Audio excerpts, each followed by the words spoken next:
Hello, my name is Brittney Kearns, and I am the researcher for Team 3, Presentation 1. Our presentation is on De Rhetoric, written by Cicero. This was a dialogue written about how to be a great orator, a great speaker, how to increase your effectiveness on the art of public speaking. Here are some main points that I highlighted. So Cicero, he showed us the principles of what it takes to persuade an audience. The master of persuasion was an important highlight, and he demonstrated the techniques on rhetoric and just as a whole. And so his goal was to describe the ideal orator.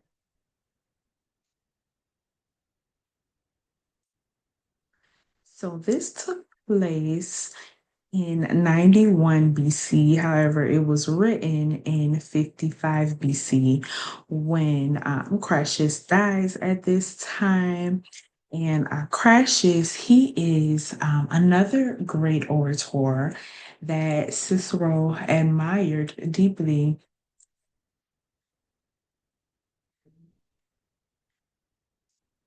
So, to touch on the historical background, this was written during a very difficult time in Rome. There was a civil war going on. There was lots of violence. They had, for instance, Catalina was a politician, and he was trying to overthrow the government. There's a lot of mayhem, a lot of madness. So you can only imagine the type of pressure Cicero was under during these times. And he was able to deliver this great dialogue to focus on the effectiveness of being an orator. To bring up what Cicero was like in his upbringing. He came from a wealthy family, and he received a great quality education. With that, he went on to study Roman law. His broad education, it tied him into the Roman elites, and he then became a politician. So Cicero, he was very loyal to the Roman Republic. He did come across situations to where he stood firm on how loyal he was to upholding a great republic.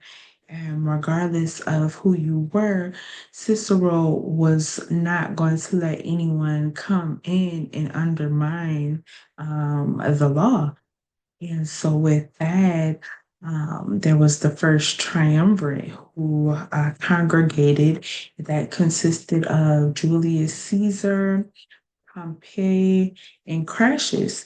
And Cicero, he ultimately saw them as a threat to society and to the law. Um, Being in that situation kind of put a target on his back. And so that led him to become an exile. He fled Rome, and he went to Albania. He was gone for about a year and a half until he decided to come back. But at that point, he was forced out of politics. So here are some writings written by Cicero, just to name a few of his work. It was written between 55 and 51 BC.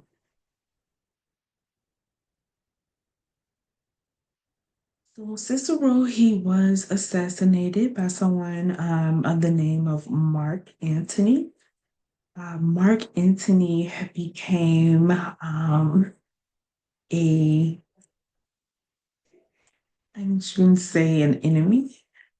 More so, Cicero was his enemy because Cicero he publicly scrutinized Antony, and this came after Julius Caesar's death. Um, Cicero he put out there that Antony misinterpreted Caesar's wishes for his own personal gain. And Antony was not happy with those accusations, which then led to him putting out this assassination on Cicero. So Cicero, he was killed in 43 BC. This picture below is actually a depiction of his killing, and it was stated that he was actually with his little sister at the time that this happened. And yeah, so Cicero has made a significant impact in the true definition of eloquence.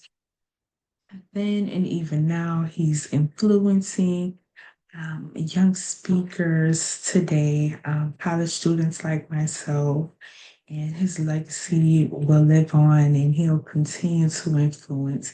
And he is going down as one of the greatest orators of Roman history. So I do have some questions. My first question is, how did Cicero's writings contribute to the development of humanist thoughts?